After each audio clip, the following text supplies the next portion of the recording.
Both Ed and Lorraine Warren are sadly now dead, however they leave behind them a legacy of paranormal investigation as well as an occult museum filled with relics of their at times horrifying past. When it comes to ghost hunting and demonic possession, it is hardly ever case closed. With the pair now passed on, what if another generation of investigators took up their work? People are very, very interested in the museum, and there's some people that are afraid to even go in.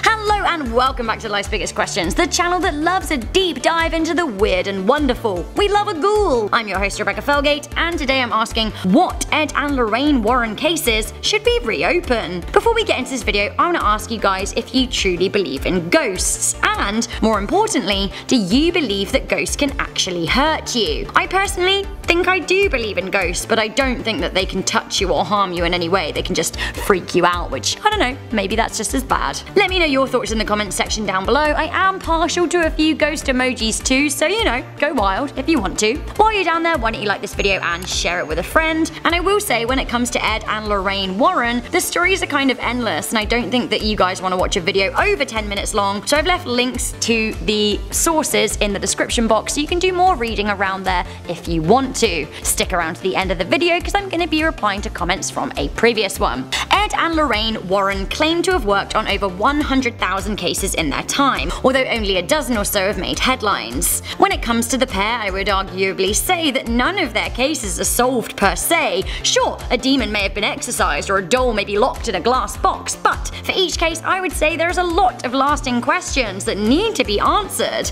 and further-reaching implications. So, what needs to be reopened for reals? I'm gonna start with some of the more popular cases before we delve into a few that are less known. First up, get that glass open and unleash the Raggedy Ann. I need to know more about what the heck is going on with Annabelle. Annabelle resides in the hallowed halls of the Warrens Estate Occult Museum in Connecticut. The story goes, you guys have probably seen the movie so you may roughly know, but basically in 1968 a nurse was given a doll that seemed to be possessed by a dead girl called Annabelle. However, Ed and Lorraine Warren concluded that actually that was all a ruse and she was really possessed by a nasty, nasty demon. The story goes that even after she was interred into the occult museum, she caused a number of deaths, including that of a young man who tormented her. Annabelle isn't the only doll the Warrens have encountered either. There are 2 voodoo dolls at the museum as well, and a shadow doll that's been said to cause hellish nightmares and stop people's hearts. I'm thinking that shrugging and occasionally accepting that these satanic little critters do evil and just occasionally getting a priest in to bless the place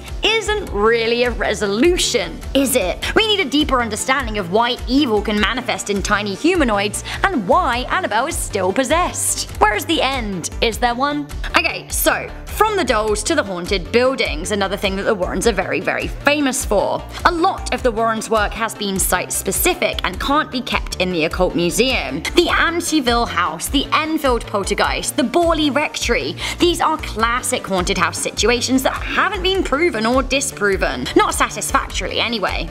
Oh, and the Harrisville haunting with the Perron family and the supposed witch Bathsheba Sherman who claimed everyone who lived on the land in the future would die. I feel like I need some updates here. How's everyone who lives on the land doing? Still here? If not, more information needed. Also, 45 years on from the Amityville horror murders, in which 6 people died, I think it would be a great time to reinvestigate what truly happened and whether the forensic evidence of the time missed anything out. Can modern day investigation tech add any layers to this story? I would be keen to know. Plus, I will say that personally I find the Conjuring movies way more exciting than Annabelle, because like, who doesn't enjoy a spooky house? I guess the people that live there, but you know. From a historical standpoint, I would be really keen to know more about the Borley rectory. It's the old Victorian house that's regularly dubbed the most haunted house in England. It was not only investigated by the Warrens, but also by a slew of other paranormal researchers. This is what Lorraine had to say about it. Everything and anything in here we have investigated.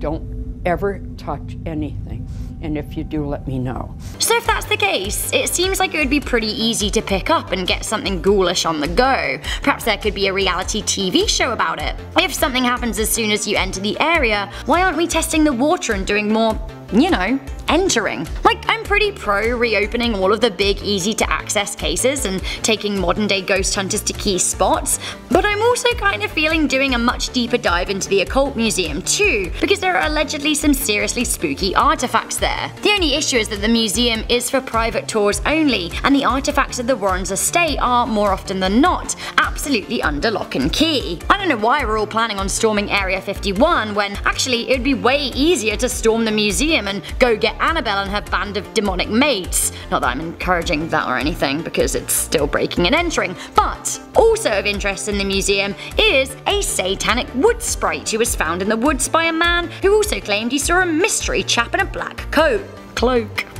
Good. Not that I'm encouraging an invasion or anything, that's still trespassing, but I will say there are still a lot of other interesting things in the museum. For example, a satanic wood sprite who was found in the woods by a man who also claimed he saw a mystery man in a black cloak. Lorraine even claimed that that very same statue caused her to levitate once, and if that isn't worthy of an investigation, I seriously don't know what is. There's a statue out there that can make you levitate, I mean WTF. There is also a mirror that can be used to summon spirits good and bad, which kinda seems worthy of a little ghost roulette. The list goes on and on. There's a haunted organ, a vampire coffin that the Warrens claim is real, ghouls galore all under one roof. My question is though, say we storm the museum, although once again I'm really not encouraging that, but say it did happen, would people be able to weaponize the artifacts there? Could they fall into the wrong hands? Would people use them for evil? I feel like everything under the roof would be ripe for the plucking by the SCP Foundation. There is one case that really stands out to me though, one case that if true could be a total game changer. I am talking about the Arnie Cheyenne case of 1981, in which the Warrens claim to have met the real devil. The devil, guys, like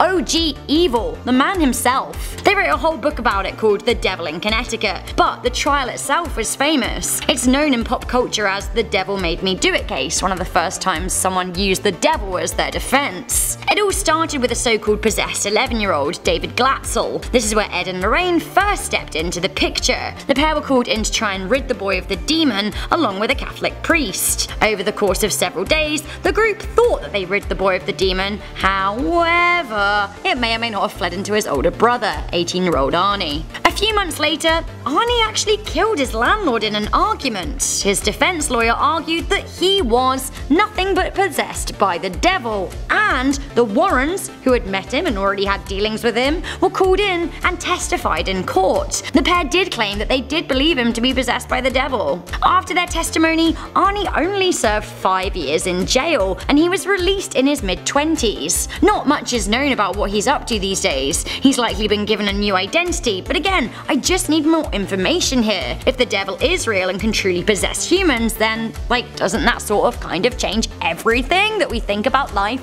ever? I think it does. Maybe the answer to this question is that actually we shouldn't reopen any of the Warrens' cases for fear of reopening old wounds and unleashing old curses, cause ain't nobody got time for that. But I have to say, I'm not sure that that's progressive to science, learning and understanding. There is a lot of genuine mystery surrounding the work of the Warrens, and I find that mysteries stay mysteries if we leave them alone. I don't know about you, but I certainly want to know more, and I hope that another generation can. So guys, what do you think? Do you think Ed and Lorraine Warren cases should be reopened, and if so, what would you start with? Do you believe in any of them, and once again, do you believe that ghosts can harm you? Let me know your thoughts in the comments section down below. Okay, that was quite the video, wasn't it? I'm feeling kind of freaked out. You can't see me in the studio, but it's got really dark.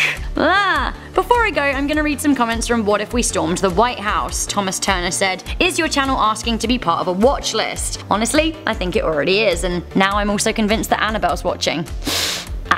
MGA Gamester said, "What if we stormed Buckingham Palace? Ooh, the Queenie would likely get out her tea set and we would have a jolly good slice of Battenberg." Ben Horn 75067 said, "What if we storm North Korea? I think that's how wars start." So guys, thank you for tuning into this video. What a video it has been. If you like these kinds of content, then please do leave a thumbs up and share this video with a friend. If you haven't yet clicked on that big beautiful notification bell, then do so you can stay up to date with big answers. I'm your host Rebecca Felgate, I'll catch you in the next video, but until then, please do stay curious, stay alert, and never, ever stop questioning.